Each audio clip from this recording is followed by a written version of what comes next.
alamin. Salawat dan salam semoga tercurah kepada Nabiullah Muhammad SAW. Sahabat PMJ ya Allah, mari kita luruskan niat dari rumah itu kita betul-betul mencari ilmu, karena orang yang mencari ilmu itu ditambah-tambah derajatnya sama Allah. Amin. Jadi duduk di alhamdulillah di PMJ itu tradisinya bagus mendengarkan. Kalau ada orang baru ngajak ngobrol dikasih tahu, Pak, di sini orang model kamu ngobrol, tapi aku naik bar taklim madang. Kandani, lu bareng-bareng madang gede nopo. Ya macan kan gede daripada kucing. Ya, kita dengarkan dengan seksama, dengan senang hati. Ustaz Adi, kami persilahkan.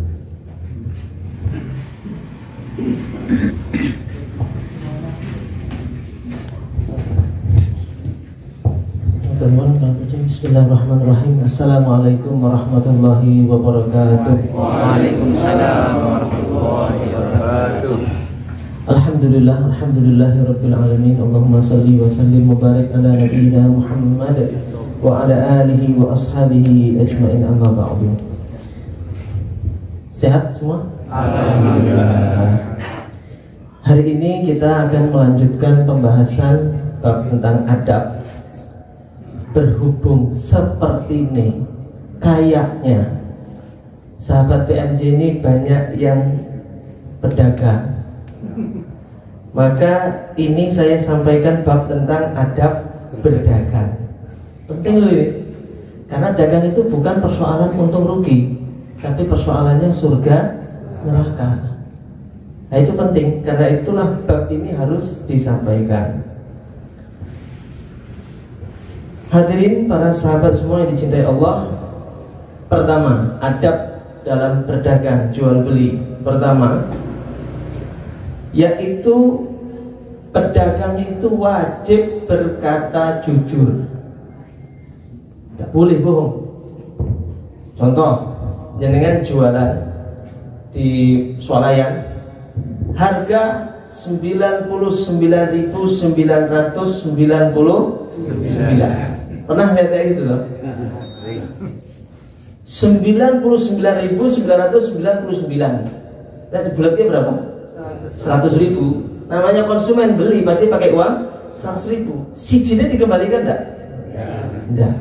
Nah ada orang 1.000 beli, semua nggak dikembalikan. Satu itu bernilai 1.000, bernilai uang. Boleh. Nah nggak bisa dikembalikan tuh mending 99.900 masih bisa dikembalikan 100. Nah ongkos siji ada uang 1 rupiah, tidak ada. Nah, tidak boleh. Ya itu adab, harus jujur dan nggak boleh gini. Misalnya jenengan jualan kaos, kan banyak tuh ya jualan kaos loh, jualan kaos. Terus ada yang teman sahabat DMC nanya, kan regane piro kaosnya? Jenengan yang kulak 18.000, kulak aneh 18.000. Oh ini tak jual saya ketemu. Kok larang men saya ketemu? Kata dia, tak tawar ya, piro? Selawe. Wah ya balik modal aku selawe. Padahal modalnya berapa? 18. Bohong gak dia? Bohong. Gak boleh ngomong, wah aku balik modal. Bohong itu. Oh, modal 18 kok ngomongnya nggak balik modal. Kan dia tawarnya 25. Harus jujur, jangan bohong. Terus ini contoh-contoh pedagang-pedagang serodok, kata-katanya rodok nyelempang-nyelempang gitu. Terus orang nawar lagi, ada yang datang, wes lah selawe tak tawar. Datang orang berikutnya kan, orang kedua, sahabat PMJ, piro kan? Saya larang men, saya selawe. Maaf, tidak bisa 25. Nah 25 itu keuntungan saya sedikit. Lumayan agak jujur lah. Ada sebut keuntungan sedikit, lumayan. Ya agak jujur nih. Keuntungan sedikit. Wah, mosok saya yang ini, saya larang men. Wes lawe tak tuku sak kodi. Dia mau beli berapa? 1 kodi. Ini krik. lumayan bisa kok di 20 loh. Padahal dia kekeh, nggak mau 25, oh jangan 25, keuntungan saya sedikit. Gara-gara mau ditawar, mau dibeli 20 pieces, dia bilang, yus kan, gue kue rapopo spesial. Sering toh? Pedagang bilang itu sering toh? Wis kan, gue kue rapopo dengan spesial selawe. Mau ojo kondo-kondo dulu yo, harus yang lain. Ini spesial dengan kok khusus dengan. Dah, dibayar 25.000 kali 20, selesai. Datang sahabat PMJ berikutnya, Kang Piro, seket, tetap seket, dia bukanya harga seket. Wah larang men seket, selawe. Wah entuk selawe, mau aja masih nawar selawe tak kei, bohong. Ngapusi deh. Mau masih nawar selawe tak kei, bohong dia. Tadi dikasih, enggak entuk. Wah. Selawe ini ki, aku ada pulaan aja tak dol soalnya. Yo ora ento nek selawe 20. Selawe wae yo kan tak tuku 2 lusin. 2 lusin. Mikir meneh. Kring. Yus kan, ora kowe panjenengan spesial ora apa-apa selawe. Mau ojo kondo-kondo kan liyane ya. Nanti ada yang nawar lagi. Dia bilang, "Wis spesial buat jenengan 25." Jangan cerita-cerita. Itu tidak jujur. Karena yang namanya spesial, khusus itu berapa? 1. Oh khusus iki, ora khusus jenenge umum. Khusus itu cuma 1, bukan untuk banyak orang. Ini penyakitnya pedagang ya. Penyakitnya pedagang itu. Masya Allah. Jangankan pedagang. Saya contohkan lagi. Ini kadang sudah bohong kayak gini. Kang, piro kaose? 50. Kok larang mentok? Ini kiki selawe. Ning Malioboro sono toto ngene iki mung selawe, beda bahane. Padahal bahane padha. Padahal bahannya sama. Ini ngomongnya beda bahane, padahal sama. Itu. Pokoknya selalu berusaha merayu konsumen supaya jadi beli dengan segala macam cara. Jangankan penjual, pembeli esok ngapusi. Pembeli aku sih. Kan piro kaose? 50.000. Ini 50. Ning kono ki ning Malioboro 20. Wingi kancaku dol koyo ngene persis selawe. Padahal dia belum cek, belum survei harga di toko ini belum survei. Dia ngomong begitu untuk menjatuhkan mental penjual. Supaya mentalnya jatuh, harganya diturunkan. Tuh hati-hati. Wah kok ini mahal, saya jadi toko sebelah sana harganya segini kok, di sana segini. Padahal dia belum survei ke tempat-tempat itu. Nah hati-hati. Kadang-kadang sok pedagang itu tidak jujur. Jangankan pedagang, jasa, jahit baju, itu juga banyak yang tidak jujur.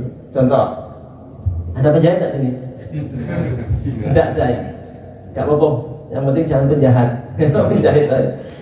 Ini penjahit, kita jahitkan baju, Pak berapa ini ongkos jahit? Kita kasihkan bahan, setelah diukur berapa lama jadinya? Seminggu mas, diambil lagi seminggu.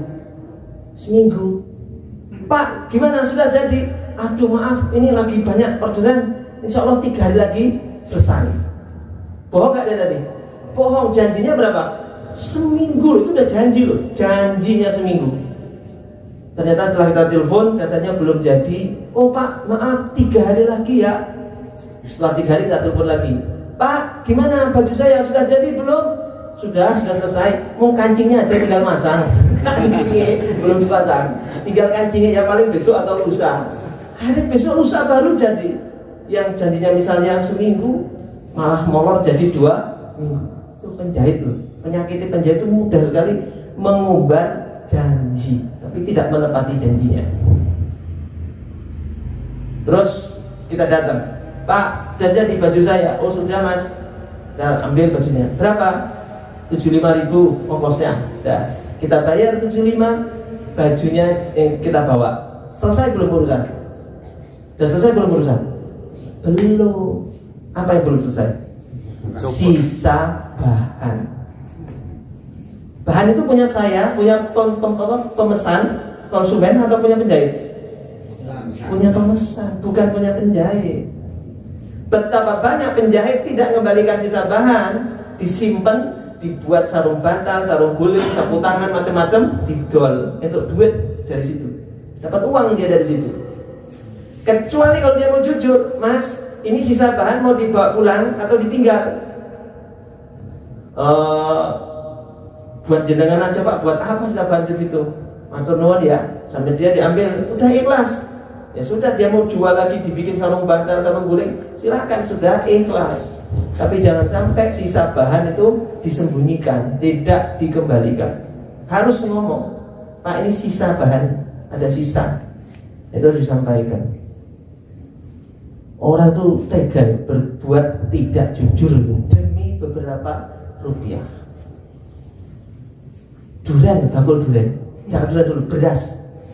Beras itu kejadian real, direndam pakai Baiklin, tujuannya biar putih. Direndam pakai Baiklin, dicampur daun pandan biar wangi.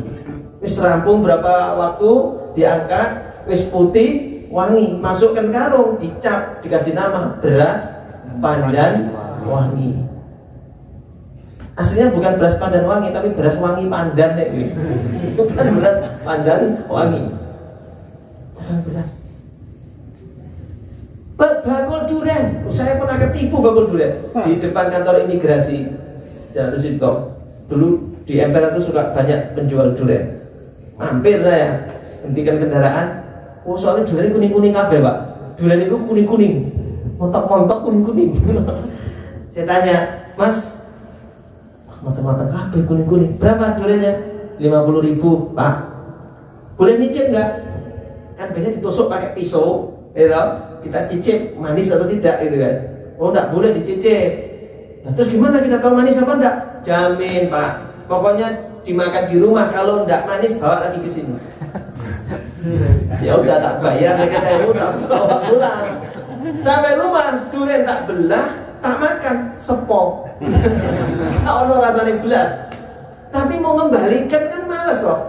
Dari rumahnya jauh, mau ngembalikan biaya ongkosnya bolak-balik ya saya ketemu. Rugi saya. Akhirnya merasa ketipu saya. Berapa waktu dari situ ada seorang guru nasihati. Sekarang itu banyak pedagang durian tidak jujur. Durian itu supaya matang, kelihatan matang, kuning itu disuntik pakai apa gitu, dikarbit atau dikasih zat kimia supaya kuning. Itu kuning tidak asli, kuning palsu, kuning suntikan. Kita harus tahu, kata beliau, cara membedakan mana kuning asli di pohon sama kuning palsu. Tahu Pak caranya Pak? Gampang, kata beliau. Kalau durian yang matang asli, kuningnya asli, laler itu mau mencolok. Tapi nek sing durian palsu, kuningnya palsu, durian ini ora gelem mencolok. Laler ora gelem mencolok ning durian iki karena palsu, kuningnya palsu. Durian apa laler nggak tertarik. Jadi besok kalau kita beli durian bawa apa? Ini gitu. Itu pun duriannya bawa duit, bawa laler. BMJ gitu. Durian bawa laler. Kan kalau yang mabuk kabeh. Jadi pentingnya berkata jujur dalam jual beli. Tapi jangan menyakiti juga, jangan menyakiti penjual yang jual beli mobil bekas. Itu loh pembeli suka nyacat. Neng, oh kaleng. Neng, oh ini bekas nemu. Dicatat, wah ini sayang ya ininya jelek. Wah ini pedalnya. Kalau beli itu ya beli aja, tidak usah nyacat. Kalau tahu itu kekurangannya, ya sudah dia cukup tahu, tidak usah nyacat. Itu menyakiti hati, menyakiti belantik mobil, makelar mobil, termasuk makelar tanah. Saya tobat benar jadi makelar dulu, saya makelaran tanah. Boleh jadi makelar, halal. Makelar rumah halal, halal jadi broker mediator itu halal. Hati-hati. Di Jogja ini tanah ini harganya sudah tidak umum. Sudah pinggir jalan ini nggak tahu jadi berapa per meter. 4 juta.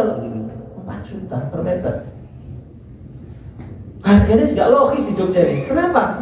Ini sebab dua kesalahan, dua pihak yang bersalah bertanggung jawab atas harga yang tidak wajar di Jogja ini.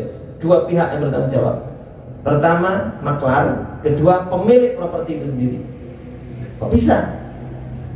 Pemilik propertinya itu ketika nitipkan ke temannya, Mas, tolong ya Mas, dolke lemahku, jualkan tanah saya.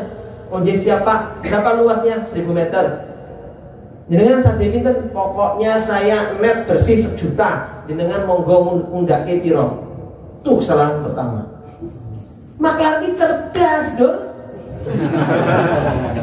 Maklar itu relasinya banyak, orang Kalimantan, orang Jakarta, orang mana-mana. Ditawari, wah 1 juta, minta resik. Dia tawarkan orang Kalimantan, investor dari Kalimantan. Pak, saya jual tanah di Jogja strategis, bagus, begini-begini. Wah, pokoknya lami saya hebat banget. Harganya 2 juta per meter, Pak. Itu di bawah pasaran. Kelar. Di bawah pasaran. Investor lihat, iya, kita apik, nggak perlu nguruk, ini dibayar 2 juta per meter. Yang punya tanah dapat 1 juta, maklar dapat 1 juta. Modal angin, podo. Modal angin, podo itu. Kalau tetangganya laku 1 juta per meter, besok tetangganya ngedol juga, kira-kira mau tetap 1 juta atau jadi ikut-ikut naik 2 juta? Ikut naik lagi 2 juta. Dalam sekejap naik sebelahnya 2 juta. Tawarkan lagi ke maklar yang tadi, Mas tolong dolke ya, saya net 2 juta. Dengan terserah ngedol piro. Cerdas, cari investor di Jakarta, dijual 3 juta. Laku dibayar 3 juta. Besok sudah pasarannya naik jadi 3 juta. Dua pihak yang paling bertanggung jawab, pemilik dan maklar. Maklar itu tidak boleh kayak gitu, dan pemilik juga tidak boleh begitu. Pemilik itu, Pak, tolong dolke lemahku, jualkan tanah saya, jualkan rumah saya. Nanti kalau ada nego-nego silakan ke saya. Pokoknya jenengan tak kasih 2,5% umpamanya atau 5%, itu serah, ya terserah. Tapi jangan dicol kayak gitu aja. Percayalah, jadi maklar itu nek model-model kayak gitu itu dapatnya yang banyak, tapi remuknya juga lebih oke. Mungkin nggak kena ke hartanya, tapi ke keluarganya, ke semua terus dapat musibah. Sebab kenapa saya bisa ngomong gini? Wis ngalami, wis tahu ngalami. Duitnya, seminggu gitu 112 juta. Sudah 3 transaksi dapat 112 juta. Besok lagi dapat lagi. Terus duitnya gampang banget, enak. Terus semangat di maklaran. Tapi baru itu bangkrut 1,5 miliar. Bener, baru bangkrut 1,5 miliar setelah dia sama Allah diujo lah gitu ya. Bangkrut 1,5 miliar. Jangan kayak gitu. Jangan lemah dia sungguh dolanan. Lemah dia dari Gusti Allah sungguh dolanan. Jangan untuk mainan, enggak boleh. Kalau mainan barang-barang lain, tapi tanah jangan. Nah, jadi mendingan kalau jadi maklar, Pak, Bapak jangan net begitu aja, Pak. Bapak pokoknya ngasih saya berapa persen gitu aja, monggo. Tapi nanti urusan tawar-menawar sama jenengan, jangan saya suruh naikkan harga. Jangan, nggak boleh. Ya, ini persoalannya bukan masalah lagi halal dan haram, tapi berkah atau tidak berkah, itu yang paling penting. Baik, yang kedua, menghiasi perniagaan dengan sedekah. Jadi adab dalam jual beli itu menghiasi dengan sedekah. Kang piro regane bajune selawe, dikasih uang 30.000. Saya ya jujule ora usah dikembalikan, wis buat jenengan aja. Nah, itu sedekah dalam perniagaan. Dan sebaik-baiknya sedekahnya pedagang adalah ketika dia jualan, harganya umpamanya 50.000 barangnya, harganya 50.000. Ada orang kelihatannya susah mau beli, orang susah nih mau beli. Pak, berapa harganya? Oh, ini 25. Padahal dia jualnya 50. Orang lain pun beli harganya 50. Tapi kan dari orang susah dijual harganya 25.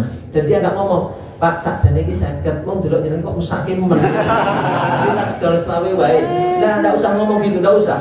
Harganya 25. Itu sedekah sebaik-baiknya, sedekahnya pedagang kepada orang yang susah. Milo sesuk nek arep tuku berpenampilan itu susah. Ora apapun. Itu ajaran sesat. Tuh, ditarik itu.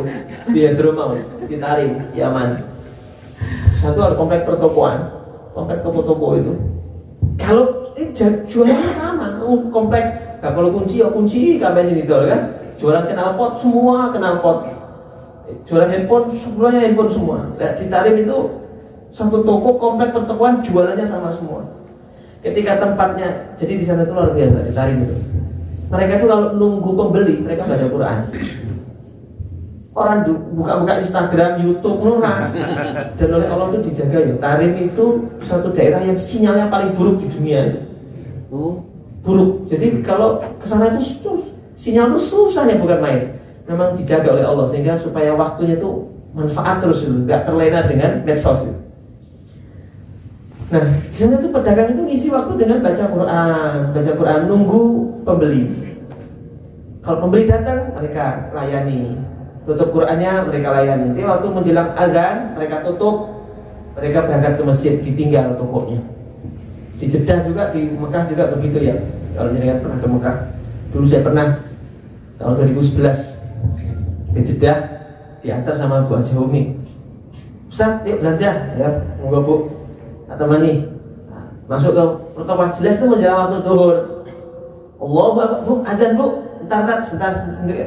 Pedagangnya itu punya toko keluar, pintu langsung dikunci dari luar.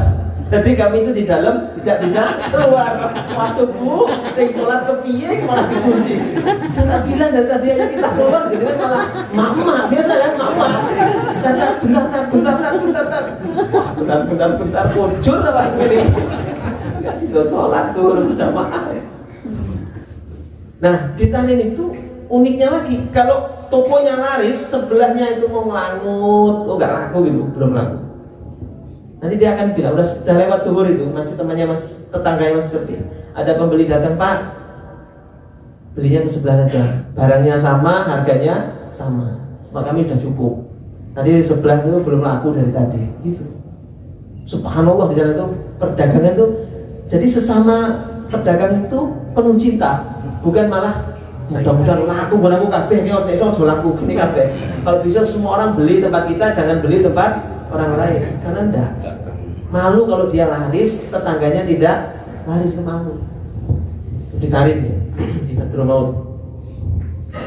Baik. Jadi menghiasi perniagaan dengan sedekah. Sebagaimana Rasulullah bersabda, wahai para pedagang, sesungguhnya setan dan dosa keduanya hadir dalam jual beli, maka hiasilah jual beli kalian dengan sedekah. Yang ketiga, tidak curang. Wailul lil mutaffifin alladzina idza talu 'alan nasi yastawfun wa idza kalluhum aw wazanuhum yukhsirun. Banyak orang tuh curang, baca. Kalau dulu sering baca apa CD ya, CD kaset. Nah, Dipsen itu kan banyak yang baca CD-CD-nya beliau. Ketika kami tanya, Dip, itu kan jenengan dibaca banyak banget, bagaimana? Sebetulnya mereka itu nggak barokah, haram karena membaca CD kami tanpa seizin sebetulnya. Tapi saya kasihan kalau dia bisnisnya seperti itu, nggak saya halalkan, otomatis uangnya haram. Ngasih makan anak-anaknya juga ngasih makan uang haram. Anak-anaknya akan tumbuh jadi anak-anak yang liar, yang susah diatur, jauh dari agama. Karena itu orang yang baca CD saya itu tak ikhlas, walaupun sebenarnya mereka itu sebenarnya nggak berkah, nggak haram, nggak halal aslinya, tapi saya ikhlaskan. Oh, beliau itu lapangnya masya Allah luar biasa baca. Maka nggak boleh jualan barang KW. Nanti suka jualan barang KW. Kalau jualan barang KW harus mereknya beda, nggak boleh sama. Mereknya harus beda, jadi jelas barangnya beda karena mereknya namanya beda. Jangan namanya sama, mereknya sama, bentuknya sama, plek. Tapi ternyata KW, bahannya yang bikin beda sehingga mereknya, sehingga kualitasnya KW, tidak yang terbaik. Nah, ini nggak boleh, hati-hati. Termasuk tadlis dalam jual beli. Tadlis itu berskenario. Nggak boleh. Saya pernah dulu di Bogor cari koplo-koplo ini, peci-peci gini di Bogor. Pak, berapa kopiahnya? Zaman dulu tuh di Jogja cuma 5.000, 8.000, 10.000 maksimal. Berapa? 30. Mahal amat. Di Jogja aja cuma 5.000, 10.000. Kok di sini sampai 30.000? Saya lagi mikir, nggak bisa kurang kok Pak, nggak bisa kurang kok Pak. Saya bilang gitu. Datang orang, Pak berapa? 30, makasih ya, dibayar. Orang yang pergi. Datang lagi orang kedua, berapa Pak? 30, dibayar, pergi. Kan saya jadi minder mau nawar. Ini orang dua ini sudah bayar 30. Saya nggak berani nawar akhirnya. Itu namanya tadlis. Ternyata dua orang ini adalah sewaan dia. Koncone si diatur skenario untuk apa istilahnya bahasa Jawa ini? Dolok Jawa. Dolok. Nah, jangan ya. Nah, itu namanya curang dalam bisnis perniagaan, termasuk jualan salak. Salak pondok 9.000 per kilo, ya langsung leper. Salak pondok 9.000 per kilo, langsung leper. Pak, 9.000. Iya, 9.000. Ini, yang itu. Si cili-cili gosok-gosok gitu. Berlendir loh. Ya Allah. Jadi yang dipasang tuh yang bagus-bagus, tulisannya 9.000 per kilo. Begitu didekati, oh yang 9.000 yang ini. Jangan kayak gitulah jualan. Kok nyusahi uang betul lagi. Ini ada golek untung ora berkah. Ada yang memang jujur dia. Salak pondok 9.000. Bagus, ditulisi mulai. 9.000 apa salak pondok mulai 9.000. Tapi mulai cili banget. Orang ketok. Mulai cili banget orang ketok. Ya ampun. Salon buka barbershop. Cristiano Ronaldo pernah cukur di sini Belgedes. Tulisnya kayak gitu. Banyak itu. Jokowi pernah makan di sini gombal. Terus aneh-aneh itu orang-orang itu nulis kayak gitu. Demi supaya dagangannya laku. Oh, Syekh Imam Ibnul Mubarak kan? Syekh Ibrahim bin Adham dulu. Syekh Ibrahim bin Adham itu seorang wali Allah yang terkenal kalau berdoa beliau itu doanya mustajab, cepat itu. Syekh Ibrahim bin Adham. Beliau itu kalau haji di Mekah, biasanya setelah haji langsung berangkat ke Palestina, ke Masjidil Aqsa. Itu kebiasaan beliau. Kalau habis dari Mekah ke Palestina. Jadi mengunjungi 3 tanah suci, Madinah, Mekah, terus Masjidil Aqsa. Ketika beliau selesai haji, beliau beli salak, kok salak di Mekah kok salak. Tuku kurma, beli kurma di Mekah itu di dekat Masjidil Haram untuk bekal beliau perjalanan ke Masjidil Aqsa. Belah kurma, ditimbang sama pedagangnya itu. Ada satu kurma itu jatuh di bawah timbangan. Diambil sama beliau, dimakan dan dibungkus, bayar. Berangkatlah ke Palestina. Beliau berdoa di bawah kubah sakro, itu kebiasaan beliau. Di bawah kubah sakro itu. Ketika beliau berdoa, namanya waliullah itu, diizinkan saat itu mendengarkan percakapan 2 malaikat. Malaikat berkata, wahai sahabatku, saudaraku, lihat ini, seorang ulama besar, waliullah, yang kalau berdoa, doanya selalu diijabah oleh Allah. Kata malaikat satunya, oh itu dulu 4 bulan yang lalu. Karena perjalanan beliau ke Palestina 4 bulan. Sekarang doa-doanya ditolak oleh Allah, gak diterima gara-gara makan sebutir kurma yang bukan punya dia. Begitu dengar kalimat itu dari malaikat, dredeg. Langsung dikemasi barangnya, belum jadi jenak, langsung berangkat kembali ke Mekah, dicari pedagang itu, minta keikhlasan sebutir kurma. Bayangkan Mbak, sebutir kurma. Tempuh perjalanan 4 bulan, 8 bulan. Sampai di sana dicari pedagang kurma yang dulu dia beli, yang jualan anak muda, dulu orang tua, kan anak muda. Mas tahu nggak? Dulu ada orang tua jualan kurma di sini. Oh iya, sudah meninggal beliau. Innalillahi wa inna. Terus gimana saya bisa mencari keluarganya? Oh, saya anaknya. Ini usaha bapak saya, bapak sudah meninggal, saya teruskan usaha bapak.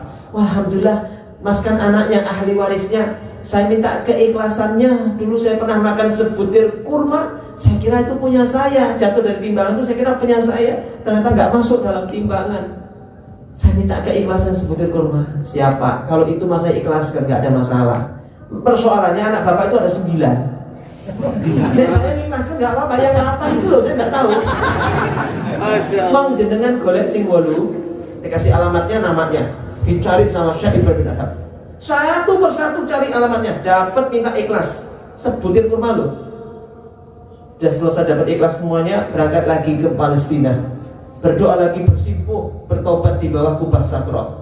Terdengar lagi 2 malaikat bercakap-cakap. Nih hamba Allah yang kalau doa waliullah tapi doanya ditolak gara-gara sebutir kurma. Kata malaikat satunya, oh itu kemarin 4 bulan lalu ketika dia belum dapat keikhlasan dari ahli warisnya. Sekarang keluarga yang sudah mengikhlaskan, doa-doanya mustajab kembali. Subhanallah, sebutir kurma. Dewi mampir tuku kelengkeng, anak bojomu tuh kabeh. Ini sekilo. Udah setengah kilo. Parah. Ya Allah tuh pedagangnya mangkel lagi. Allah nyicipi kabeh dibuka, ini dicicipi. Sing dituku mau setengah kilo. Loro. John. Baik, maka sudah isya ya. Baik. Maka jadi pedagang kita harus sama-sama berdagang, kebanyakan pedagang toh. Maka jadilah pedagang yang jujur, yang punya adab, bukan persoalan untung rugi tok, tapi ini ngantarkan kita masuk surga atau tidak bisnis kita ini. Itu yang paling penting. Demikian, mudah-mudahan bermanfaat. Mohon maaf lahir batin. Saya kembalikan kepada Kang Puji. Assalamualaikum warahmatullahi wabarakatuh. Terima kasih Ustaz Akif. Sahabat PMJ dari Allah. Jadi setahun yang lalu